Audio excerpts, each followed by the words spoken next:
People talk about the meaning of life, talk about the good times, talk about the good life, say it's all in front of you, but in front of you, there's also gonna be some rough days, gonna be some bad days, some days when the sky is gray, but you know what they say. Don't let them steal your sunshine. Don't let them take your sunlight. If you let them steal. Ladies and gentlemen, welcome back to another episode of the Media Mania Podcast. It is the first one of 2026, so welcome to the new year. Same show, same host, but we're going to kick it up a notch this year. Tonight, I'm joined by Cage, the Human Nightmare. Cage, welcome to the show. Well, thank you. I appreciate that. I appreciate you having me on. And, I kind of look forward to this chat that we're going to have. So, I'm an open book, bro. You want to know something? All you got to do is ask. Oh, yeah, I've been looking forward to hearing from the Human Nightmare himself. I've been looking forward to it. So, my first question, just right off the bat, when people hear the name the Human Nightmare, what do you want them to immediately think or feel? I want them to think of their worst nightmare. That's that's the whole persona is pretty much the avatar of rage, that there's no mercy. I don't want to say it. I will go places other people won't go in a match. I've made fans cry because of what I've done. So that's what I want them to realize when they hear my music kick in and when I step out that door from behind that curtain, whatever promotion I'm working for. I want them to have fear. Oh yeah, put the fear of God on. Yeah, put the fear of God. So with your name, the Human Nightmare, do people ever ask you how, because as you know, there's another wrestler that calls himself the American Nightmare, Cody Rhodes. Yeah. Do you ever get people asking you questions like how did you use the name different than Cody? Do you ever try to use something different now? I know. Nobody honestly ever asked that question, and I'd have to go back and check and be certain, but I think I had the Human Nightmare long before Cody Rhodes had the American Nightmare. Okay. So and you didn't put the tattoo. You didn't put a tattoo on your neck like he did of it. No, I didn't need a tattoo for it. Everything comes in the big wrestling bag. I've got the spikes, the chains, the face paint, the crazy boots, and I bring the attitude. That covers it. So do you remember when the Human Nightmare character truly clicked for you? Oh, that's going back a ways, because that was not my first gimmick, as we say in the business. I had a couple before that, and I would say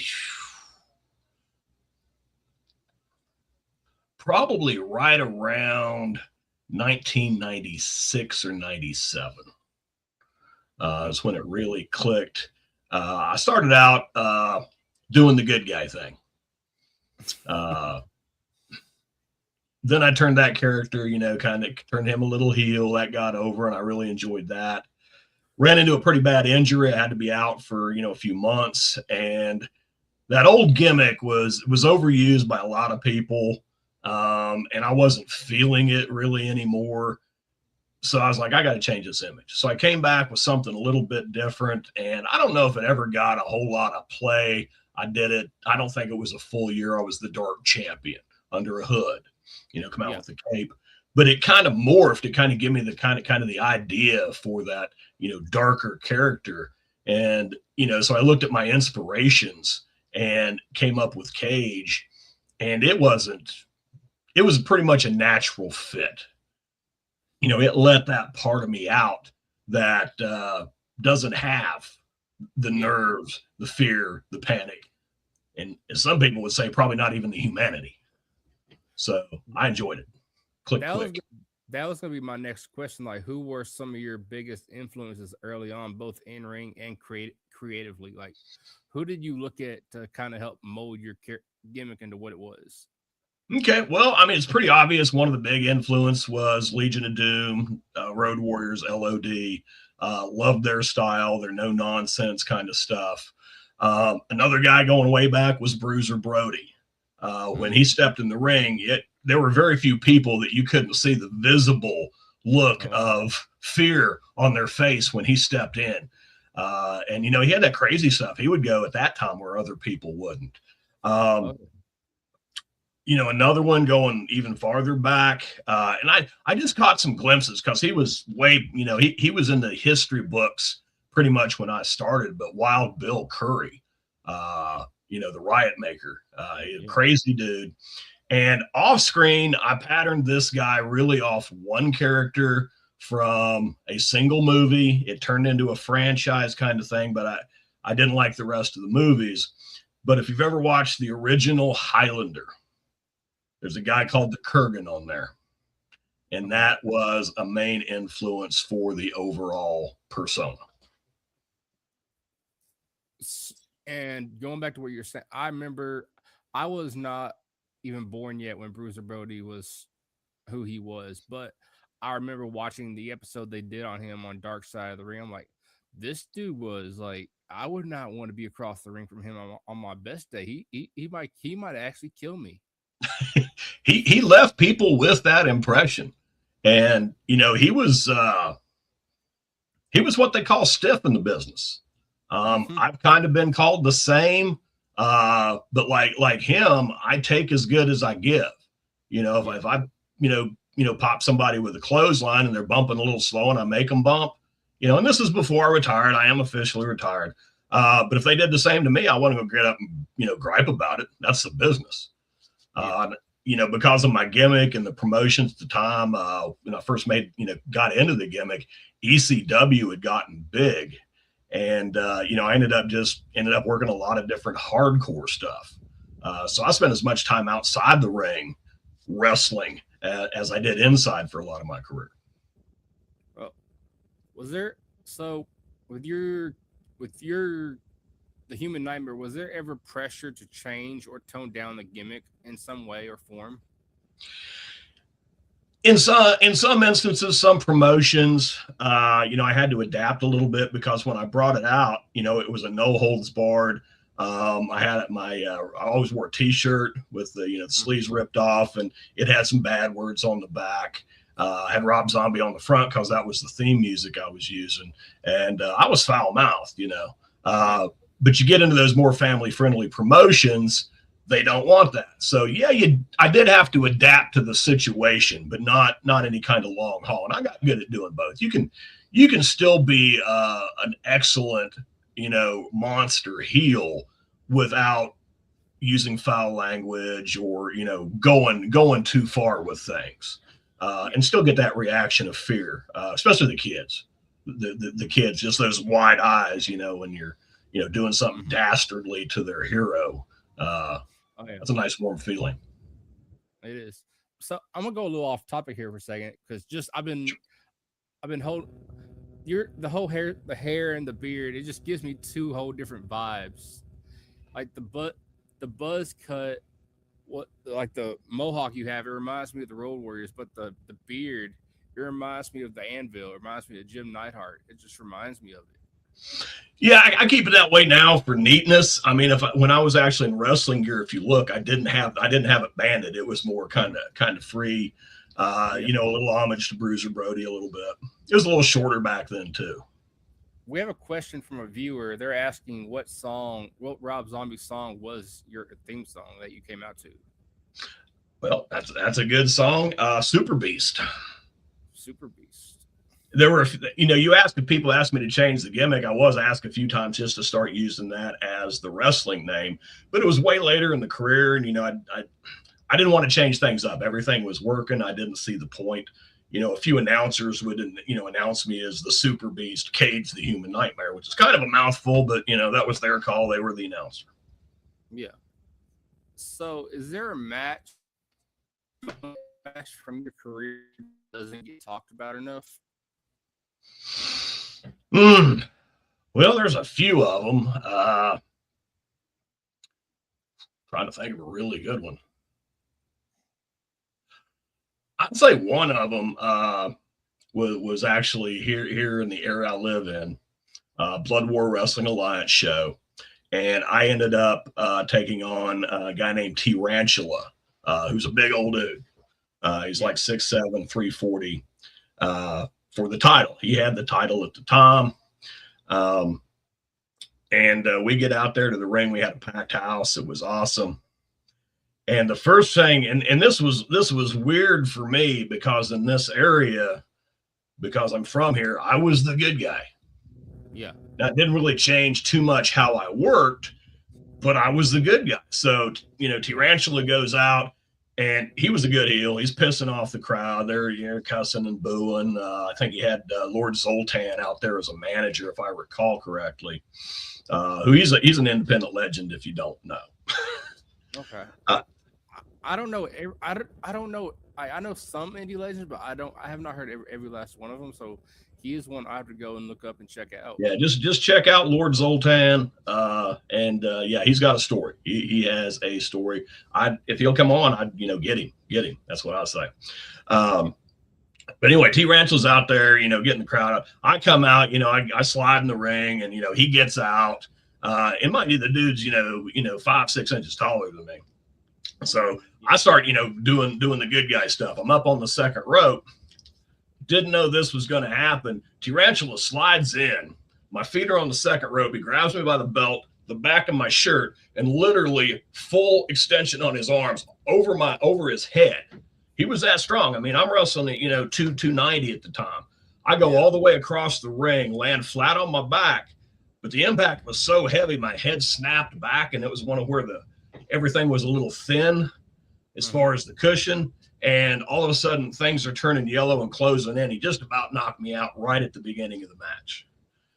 But yeah, he he started wailing on me. I got my sense back, and we had one hell of a match outside the ring. I mean, trash cans, hot dogs thrown at each other, all over the arena. The crowd's moving here and there, and we get back in the ring, and my head's pounding, just freaking pounding. And to be honest, it was a concussion. I don't remember the finish, but I took the 3 count and took the belt, and the crowd erupted. But I was hurting the next day. Well, to quote Booker T, I'm sure you know about a quote. He says that whenever two big guys are in the ring together now, he says it's no bread, no water, just meat, just two big guys just going at it, two big hosses just going at it. That's that's a good description of it. I like that quote because that's the way it gets with bigger people. And I'm not huge, I mean, I was wrestled anywhere from, depending on where I was, 285 at the lowest, probably up to about 305, depending on what was going on through those years. Like I said, Tarantula he was just a monster. I mean, he'd been on WWF, he'd been on ECW, WCW. They never signed him, but he come in and wrestled some of their, big guys. Yeah. So I ask this quite a bit. It's a question I ask anyone that has something to do with the business. What is something about the indie wrestling grind that fans don't really see? Like, what is something that they don't see that y'all go through? Well, there's a lot of it. I mean, a lot of stuff's getting put out there now with different shows, the whole training aspect and all that. What they really don't see, I think, on the indie circuit, though, for a lot of guys is the time away from home if they're doing it to the point of making a living. Yeah. And unfortunately, for a lot of indie guys, it's not a great living. You could probably do better, doing a good construction job or some roofing as far as the money, but there's a lot to be said for getting paid to do what you love. But, sometimes you're traveling, 10, 12, 15 state circuits to stay busy. You're wrestling, 3-4 times a week, collecting the paychecks. but nobody's covering your gas in between those places. They might cover your lunch the day of, but you're getting your own meal, so there's a lot of expense too. So it's almost the starving artist thing you hear about Hollywood. The guy working waiting tables at 3 restaurants and getting commercials. But like I said, there's so much to say for making a living, even though it ain't great, at what you love to do. And I don't think a lot of fans realize, all the travel and all that stuff that's involved. I was gonna say I was gonna bring up a stereotype that I just see it on social media. People be making jokes about it, the old hot dog and a handshake. That's not a joke all the time. I've been there. Yeah. You travel and you get there and you walk out of the curtain and you see 25 people in the crowd. Yeah. If you don't know that promoter well enough to know that your pay was in the envelope before you got there, which is what a good promoter does. Yeah. Then that's what you're going to get. You're going to get a hot dog, a handshake, and an excuse. Yeah, or I don't know if you follow him. I'm sure you do. He's Ben Bishop. He does this whole thing on social media. He's called the Shindy promoter. I'm like, okay, I know there's some truth to this somewhere. I think I've seen it. I don't actually follow him, but I know, just scrolling through the social media, I've seen some of his little blurbs on it. So, and some of them do hit close to home, to be honest. Yeah. So did injuries, burnout, or life outside the ring factor into your decision to retire? They did. I mean, I was, and especially in the indies, but even in the big time, as they call it, WWE, AEW, TNA, I was one of the few people I know of that got to retire when I wanted to. Yeah. But age was leading up to it. I'm not as young as you, if you can't tell. You don't look a day over 40. Well, that's nice because I'm 57. So You don't look a day over 40.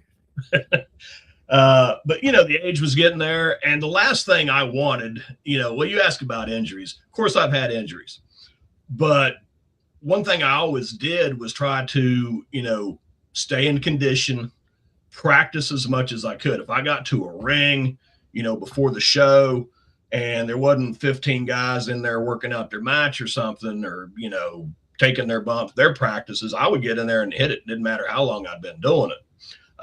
Because that kept you from getting injured severely. I used to train people, and I always told them, I said, training will not stop you from getting injured, but it will dictate how often and how bad. And I live by that.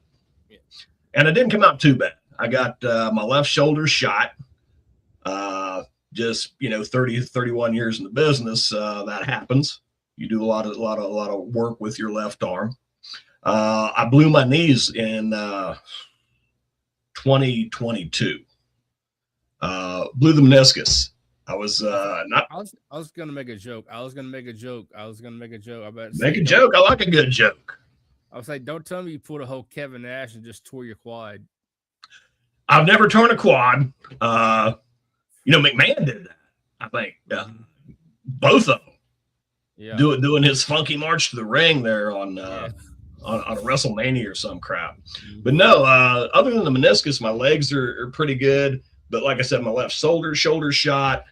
Probably one of the worst things is I've had estimated, because you just don't go to the doctor with them. I've had 15 to 20 concussions. So sometimes I get a little forgetful. Just it just happens. It's like Jim Ross used to say all the time. I remember him saying it on multiple Raws or SmackDowns. When it comes to professional wrestling and injuries, this ain't ballet. No.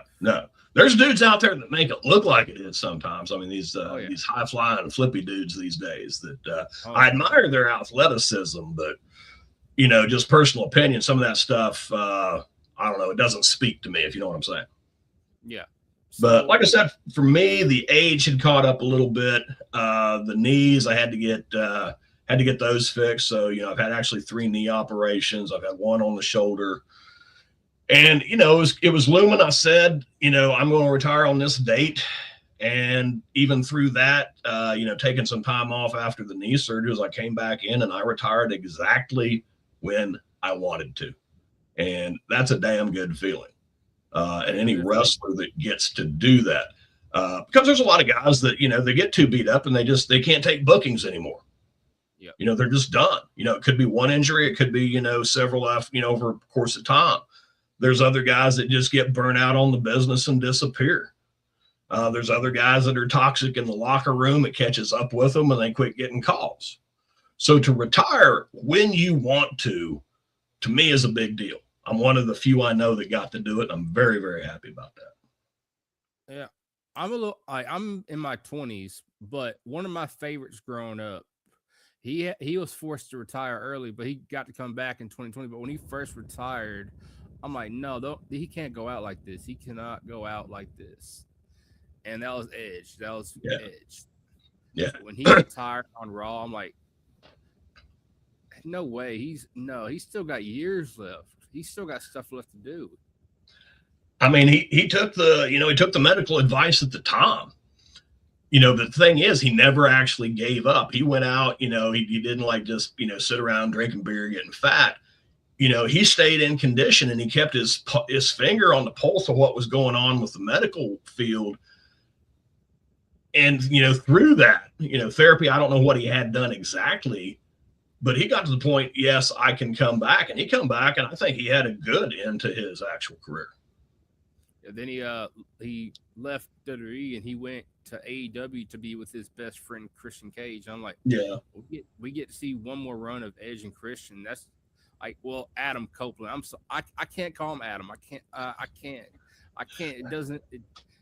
can't do it. I grew up calling him the Rated R Superstar Edge. I can't call him the Rated R Superstar Adam Copeland. I can't do it. I won't. Right. No, I get you there. The thing is, his acting career is taking off pretty good.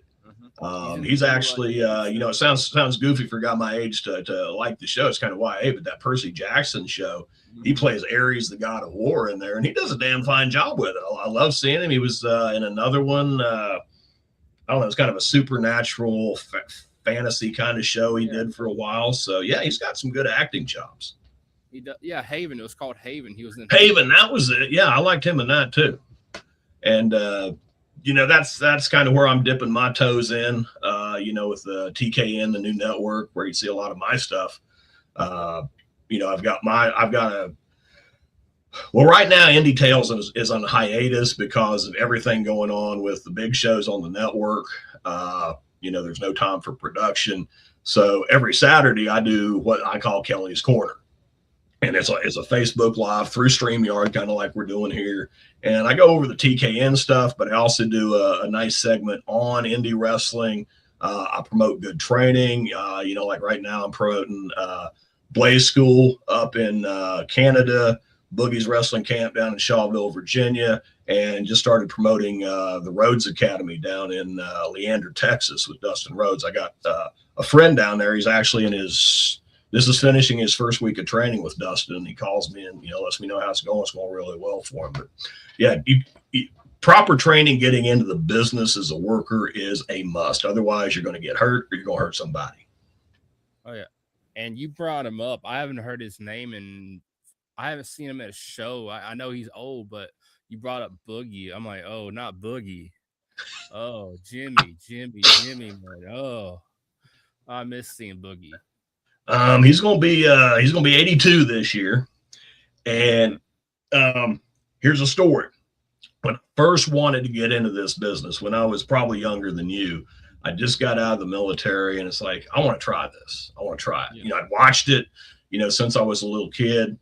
And I was wanting to try it. And, it was my sister-in-law who was still in high school. I married her older sister. She had the PWIs and the other wrestling magazines, and I was leafing through one.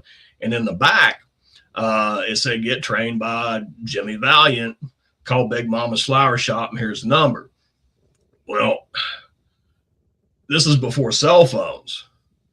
And where I was staying, I didn't have a phone. So my fiance, who was still living with her parents, said I could use their phone, but I couldn't run up the phone bill.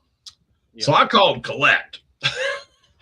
And Jimmy's wife at the time answered, said Big Mama's Flower Shop. And I said, yeah. She said, what do you need? And she had to take the collect call, because they ask you back in, hey, do you want to accept a collect call from this guy? And, she took the call and she says, yeah, what do you need? And I said, well, my name's Kelly White. And I want to train as a pro wrestler. And I seen this in PWI to come train with Jimmy.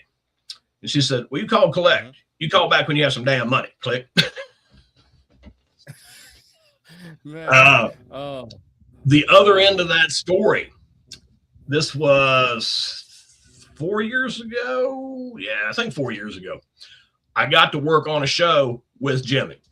First time I'd actually bumped into him in 30 years of being in the business, and got to work with him. And I told him that story, and I said, here's $2 for the phone call. He took it.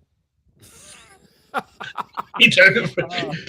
But we're I love Jimmy. We're friends on Facebook. I'm gonna try to make his birthday party this year. He's he's one of those guys. Like I said, I didn't emulate him as far as my gimmick, but he's probably the guy that pulled me as a kid into becoming infatuated with professional wrestling. And he's another one of those, like you were talking about a few minutes ago. They got to retire he got to retire. He didn't have to. You don't see him trying to be like Ric Flair and do no, you don't. Last matches. I mean, when on that independent show, he come out and he ran his mouth at me and stuff, and we got to have a nice interaction. And his the guy that's with him, the captain or something, whacked me with a tennis racket and ran away. So we had a really nice little spot outside the ring. But the one, when he got in my face, I grabbed him by the beard, and gave him the what for. And he told me back in lockers, he said, hey, bro, don't pull the beard, man. I'm old and it falls out bad. I remember I got to meet Jimmy at a show here in Tennessee. It was in Gallatin, Tennessee. It was him, and he had Gary with him, Gary Valent. He had Gary with him. Okay. And just getting them and I was with my dad. My dad was like, I didn't know who Jimmy was. This is my first time. My dad was, only reason I went is because my dad was like, oh, this is Jimmy Valiant. You got to meet Jimmy. I'm like, who's Jimmy Valiant? Like, you don't know who he was. And as soon after I met Jimmy that night, I went and looked up everything about Jimmy. I'm like, okay, this dude was like, he was a big old boy. He was big at one time. He was wide. He was thick. Yeah. And yeah, he could just, I don't know. He just got everybody so excited as a little kid. I just, I dug it, Daddy. Yeah. And I bought one of his pictures. I bought one of his pictures he had on his table. I got him to sign it, and I have it in a protective, like in a, the things that comic book come in the protective sleeve. I have it in one of those. Yeah. And I wasn't gonna put it in one. To be honest with you, I was not gonna put it in one because it's Jimmy. Like at the time, I still didn't know who he was. I was like, okay, he's just some old guy. He's just some old wrestler. And I started looking him up. Oh, okay, I need to get this in something. This guy's like, he's a legend. He is a legend. Oh yeah, I need to get this. Yeah, he's a golden age legend. So, and now I have nothing but respect for Jimmy. I'm like, okay, he's one of those guys. Like he was around during the time of Jerry Lawler and all them. Oh, he's older than Jerry by about, I think, 10 years. But he's a legit legend. He really is.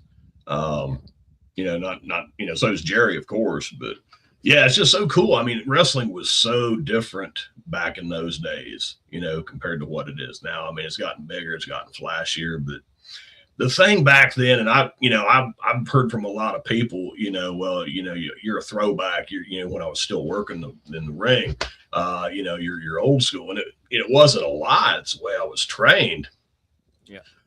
But the big difference, I think, and you tell me if I'm going in the wrong direction, you don't want to take your show, is that, it's bigger now, it's flashier now, there's bigger moves, bigger risks, but I don't think most of it tells the story that it did back then. I might catch some flack. I might catch some flack for this because me being young, everyone expects me to like all the flashy, big spotty moves and all. I'm like, okay, yeah, it's cool to see, but all it takes is you messing up that move one time, and you're fucked. Yeah. You're fucked. Yeah, you're not lying there. And the whole backyard thing, it came out, I guess it's always been around, but it started making, noise, probably late 80s, early 90s. And then when ECW came out, it's like, oh, you don't have to learn a collar and elbow tie up or an arm drag. You can just jump off shit and put people through tables, which I got to say, I did a lot of that. But the whole thing is, to me, you're out there to tell the story of good and evil in front of everybody. And I always like being evil.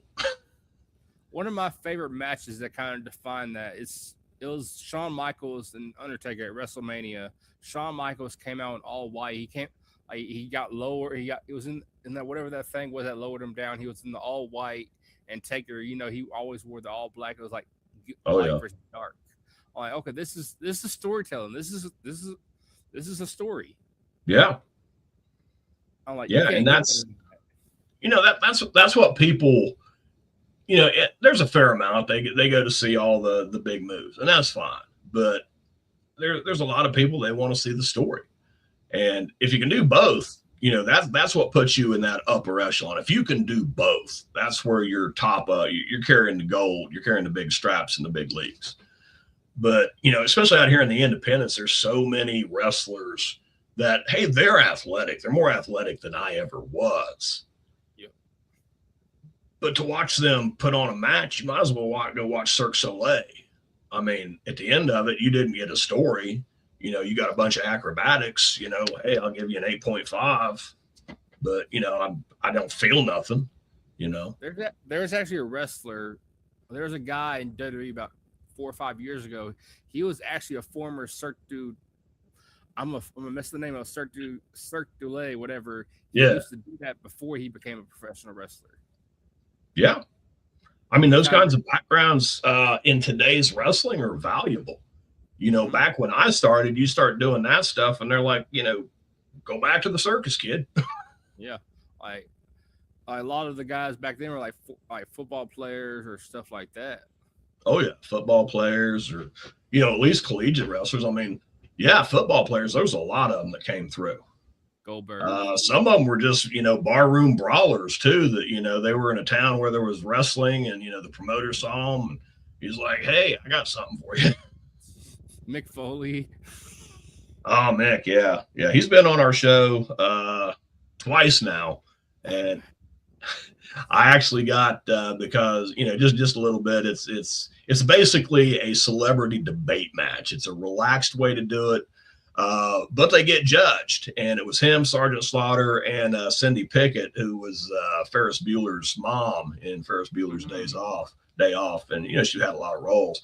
And I ended up judging that match, for the network. And Mick did a hell of a job. I mean, he's one hell of a storyteller. I mean, the dude's got a best-selling book, so he's got to be able to do that. But he just kept everybody. He was top vote getter. He kept everybody enraptured with the way he tackled the topics and told the story, and it kind of delved into where he plays Santa Claus and goes and see all these kids and the cancer wards and everything. And but hell of a nice guy.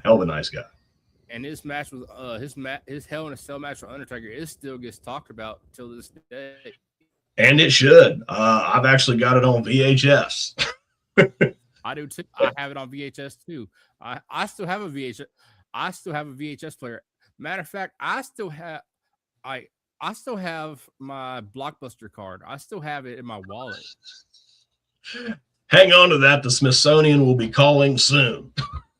They want that in the display. And they'll hear 2 words: get fucked. Get fucked. Yeah, I had to hunt down another VCR because my youngest daughter that didn't see the beginning of my career, I actually have a fair amount of tape of it from when I started. Me and Viper tagged. We had the House of Chaos and all this other crazy stuff. So I had to hunt down a VCR so she could watch these VHS tapes. But she's not very impressed with the quality because these were done, with a camcorder at the venue, and they're grainy as all get out, Mm-hmm. But she likes seeing some of the stuff though. There's this one promotion I go to here in Tennessee. They still do something similar to VHS, but it's not VHS. They put everything on DVD. Like they sell DVDs of previous shows they'll have a whole table full of DVDs of their previous shows that you can buy and watch. No, that's pretty cool. That's a smart way to do it these days. That's a throwback. That's a throwback right there. It is. It is. The only DVDs are I see at wrestling matches, they're not even DVDs, they're CDs from like the local bands. They'll get in there. Like TWA, their announcers are actually in a pretty good band. I actually use their music for theme song for Indy Tales and Kelly's Corner. They're kind of I guess screamo is the term these days. Hard rock called Eve of Echoes. And they'll have CDs there for sale at the shows, and I guess they do pretty well with it. Speaking of the network you're a part of, if y'all haven't yet, if you're watching this or if you're watching this after the episode ends, make sure you scan that QR code in the top left-hand corner. It'll take you right to the new network YouTube page, and make sure y'all give it a subscribe. Make sure y'all check out some of their content. Absolutely, and I appreciate that. That's real helpful. We're doing well. We just passed 81,000 on subscribers.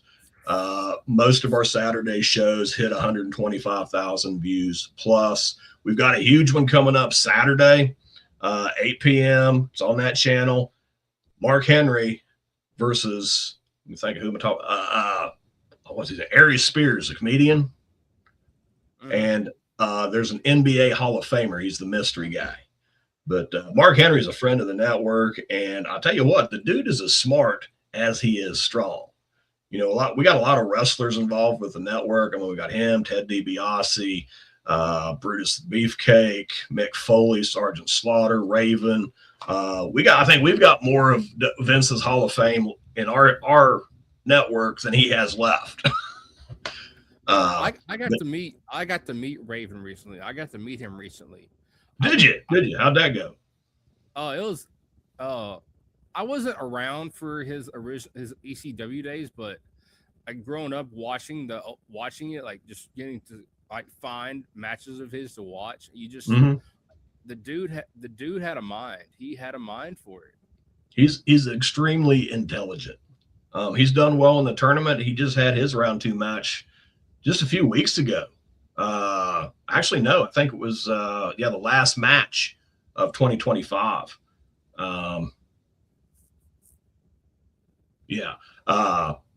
And he's in round 3 now. He moved ahead. So did Christopher Kid Reed of Kid and Play. Yeah, I got to meet him at the premiere of his new movie. Cool. Yeah, and I didn't even know he had a movie coming out. Someone sent me something on Instagram or Facebook. Like, okay, this is like I could go do this. I could not far from where I live. I could drive there, and I thought it was pretty cool. Yeah, I mean, and that's what I'm saying. A lot of guys, when they leave the business, retire, they're not feeble. I mean, Marcus Bagwell, he's been in some movies. I mean, most of the guys have been in something. I mean, I've done one movie so far. It was a little grade B kind of thing. And it was The Cuban Assassin that was actually his movie. He wrote it and shot, did it, and produced it and all. And I mean, it was a shoestring budget. It's called Legends Mountain. If you ever want to check it out, it's more of a feature. It only ended up being an hour after editing. I make no claims to how great of a movie it is. I'm just saying. But if you got an hour, you want to kill, you want to see me be a bad guy, you want to see Bigfoot, the Ghost Boy, and all that stuff, yeah, check out Legends Mountain. I think it's on Tubi. I got another one coming up. It's a lot bigger deal. Can't say much about it, but it's filming in Vegas and New York. So I'm really looking forward to doing that. But that little movie, man, that's what really whetted my appetite to put my, hat in the ring in the acting business. because with wrestling, you know, so much of it's physical. Yeah, you love shooting promos, you love running your mouth to the crowd. That's cool. But the rest of it takes its toll. And being in front of a camera, you know, bringing a character to life, it didn't hurt near as bad. And I was like, hey, I can still have fun and, you know, not break bones and, you know, tear ligaments and stuff. So, and just the camaraderie on a set, oh yeah, just triggered some magic. So I got involved with TKN a little over 3 years ago, and it's been a wild ride, and I'm loving every minute of it, and looking forward to bigger and better. You know, Amazon Prime has picked up 6 episodes. When round 3 starts, we'll be going out to LA to shoot that in studio. So, you know, really good stuff. I just hope it continues to grow and y'all get even bigger and get to do bigger things. That's the hope of it. Like I say, you know, I've been asked it. Yeah, go ahead, man. Go ahead. I'll just say, there was a female indie wrestler. You were talking about dipping your toe in acting. She's starting to dip her toe in acting. I started following her in the last year. She has a disease called CRPS. Her name is Paige Collette. She goes by the Black Dahlia. And I've heard of her. Yeah, I'm not familiar with her. She can't take, like, CRPS is like the slightest touch can cause her pain, but she still takes bumps. Like, she still takes bumps in the ring. So, you know, it's crazy though, because I've heard this a lot in the conversations on TKN about people getting into the entertainment business in some form, you know, whether it's wrestling, acting, etc., that really everything was saying, no, don't do that. It'll never work because of something. One of them, Eric Roberts, talks about he was a super bad stutterer as a kid. But he wanted to become an actor. And, you know, he got himself through it. And he has one of the biggest resumes as far as body of work in the entire industry. Robert Davi, who's a character actor, he got scarred up real bad from, I forget what it was, chicken pox or one of those, you know, really kind of disfigured him a bit. He wanted to be an actor. He made it work. So, you know, it's hard to imagine somebody that, you know, gets pain from a touch taking bumps, but if I wore a hat, I would take it off to her. That is the ultimate, the pinnacle in pursuing your dream right there. And she just got signed by JCW, Juggalo Championship Wrestling. She just got her first. I know it's not the WWE or anything, but JC, like, they have like they get a lot of eyes on it now because of who helped. Because I'm pretty sure you know who's helped running it now. Yeah, they get that. You know, my former tag partner, Viper, he actually worked for them quite a bit. You know, he's been long retired now too. But he did a lot of their Chicago shows. He did all the King of the Death Match stuff. Kevin with the stop sign, Madman Pondo, worked with those guys up there. So yeah, it's a hell of a promotion, but it's a painful promotion from what I understand. Right. It is. There's a guy I interviewed at the end of last year. He's an indie wrestler based out of Louisiana, and he was one of my favorite episodes of the year, but he just started recently. He's trying to get his foot in the door with JCW. His name is Rika Wild Lee. Okay. Yeah, I don't think I've bumped into him.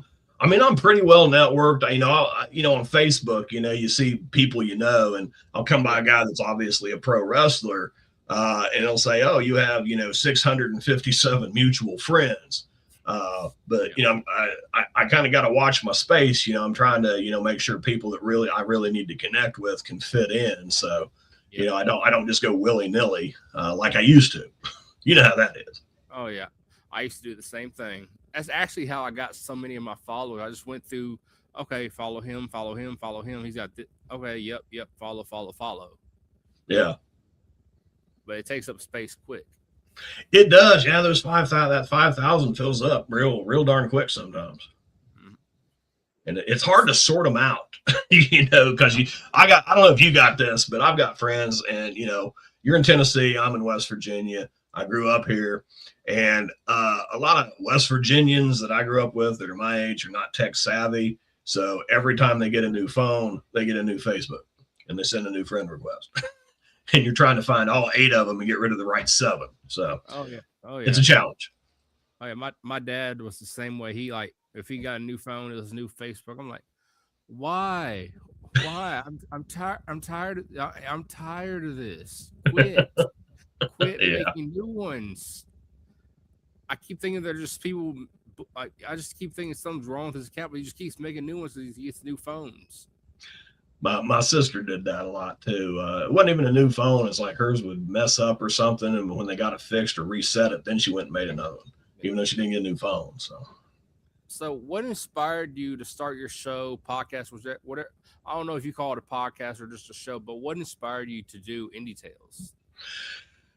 When TKN brought me on, and this was a very casual conversation. This was, like I said, about 3 years ago. The network was still broadcasting exclusively on Facebook at the time. It was on multiple pages, but nowhere, nothing like it is today. And basically, I was more or less a fan.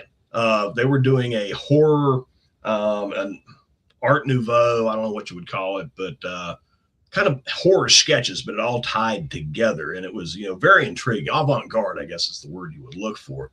And somehow, somebody sent me a friend request that was in the cast, and I approved it, and I started getting tagged in all their stuff. And just like I do today, I'll ask people questions. Hey, what did you think of this? What do you think of that? And well, I would answer them. And a lot of times, to be honest, I hadn't watched the whole show. I'd skimmed a little bit, but they liked my answers. So they got a hold of me and said, hey, would you like to come on? We're doing a 100th episode special where fans of the network and the show interview the cast. Would you like to interview Brian Clark, Adam Baum? It's like, well, hell yeah, sure would. So that came to pass, and they liked enough of what I did there. They invited me to kind of come on the network, and they said, we want to do talk shows. What's the kind of talk show you'd like to do? And I just thought of the idea that, independent wrestling. Yeah, I know there's a lot of podcasts, but even most of the podcasts concentrate on what's going on in WWE, AEW, dirt sheets, that kind of stuff. And I just really wanted to highlight independent wrestling in full, not just top workers, every promotion out there. Nobody's off the table. If you're a backyard promotion, you got a crap ring in your backyard, I want to find out what's going on. What's the mentality that has you keep coming back risking? I want to know that stuff. The ring crew, the unsung heroes of the business, the ticket takers, the ladies in the cafe, I just wanted to be all encompassing. Yeah. And Bobby Klein, our CEO, he liked the idea. He helped me, come up with, he came up with the artwork. He helped with the name even. And, we co-hosted, and we got some nice shows in, under the belt.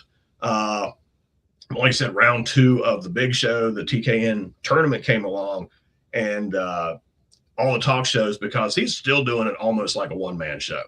I mean, we've got 158 celebrities that he's juggling and booking and all this stuff. And, he's doing deals. And so dude literally works 20 hours a day. I don't know how he does it. I couldn't do it. I would die after a week on his schedule. Super creative, super intelligent, super nice guy. I can't say enough about him. But, he helped a lot. It's on a hiatus, but I've learned enough that it's not totally off the table, because with Kelly's Corner, I'm able to do a little bit of it still. Yeah. It was actually a 2-part episode. It's dedicated, people pitched in commentary. Yellow Man, who trained down at Boogie's, he's a rapper. He sent in a rap song for a guy that died, young guy. He's 27. Just won the tag titles at TWA April 29th. And I got a call sitting at my kitchen table March 3rd. He was on his way to work and died in a head-on collision. And he was one of those guys in the locker room. I was a young guy that just his energy, he was so polite and nice to everybody. I mean, you know, he would come up to me as soon as I got there. Hey, brother, how you doing? I mean, just the epitome of what a good guy in the locker room is and the epitome of what a good guy in life is. And man, it tore me up. It tore us all up. And two of the best episodes on there was a double episode is in honor of him, shows his ring work. Everybody talks about him. And even at the end of Kelly's Corner on my outro, the last picture is of him looking down at the tag belt because that was one of the highlights of his life. And he literally died, 4 days later.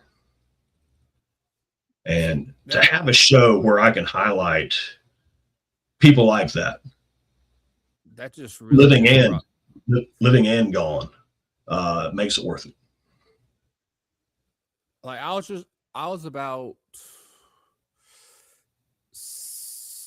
7 years old, and one of my favorite wrestlers at the time passed away, and I don't know what it was that made me feel so sad about him passing away, but he was one of my favorites. But his death hit me hard. It was Eddie Guerrero. When Eddie died, I'm like, no way Eddie's gone. Like, no, Eddie.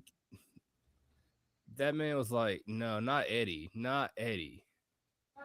He was something special. I mean, just, whether he was, good guy, bad guy, just the energy he brought. He was so realistic. He was so believable in everything he did. But yeah, just his level of energy, and not to mention his talent. I mean, I'll go out on a limb and say Eddie was probably pound for pound one of the most talented people to ever get in the ring, because he was one of those that could do that flippy lucha stuff, make it look real, and tell one hell of a story. Yeah.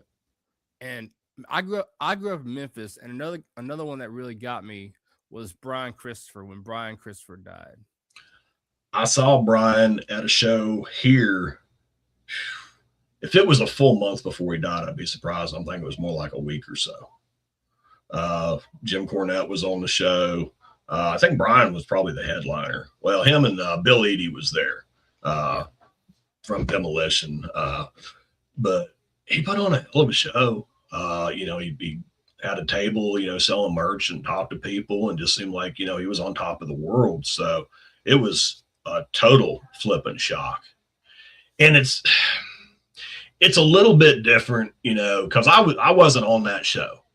Yeah, I was a friend. I knew the promoter, but I bought a ticket and, I brought my daughter, because I knew he was going to put on a good show. And I was there pretty much as a fan, but I talked to the guys, they knew I was a worker. But it's different that even though I never worked Brian, we weren't in the same circles, but just meeting him and then having him pass away so quickly after, it's a different feeling. It's not just like, oh, my favorite TV star died. This is somebody I shook hands with and had a conversation with. Oh yeah, I got to meet Brian so many times, because he showed up at so many of the Memphis wrestling shows or just other shows in Memphis, and you can almost he was at least once a month. He was showing up at some show in Memphis. And if I knew he was going to be on, okay, I'm gonna go see Brian. Brian's going to be the Grandmaster Sexy. Yeah.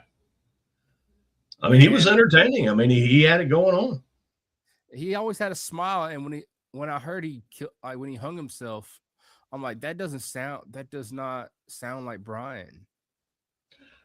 I mean, like I said, I met him the one time and there was no indication. Like I said, he seemed like he was on top of the world. He'd had a good match. Dude was in shape. He was, looked like he was heading upwards. So yeah, I don't understand it, but people that end up doing that for real are the ones that you don't see it coming. No. There's a lot of people that'll half-ass it because really they need attention.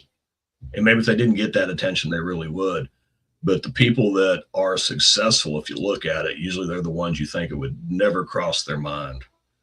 I think Robin Williams said it best: the most broken people work hardest to make everybody else around them happy. That's not verbatim, but that's kind of a saying he put out there, when he was still alive. You know, they want everybody else laughing because they're so hurt on the inside. They are.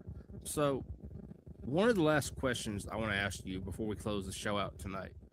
What advice would you give to young wrestlers chasing the same dream that you once did?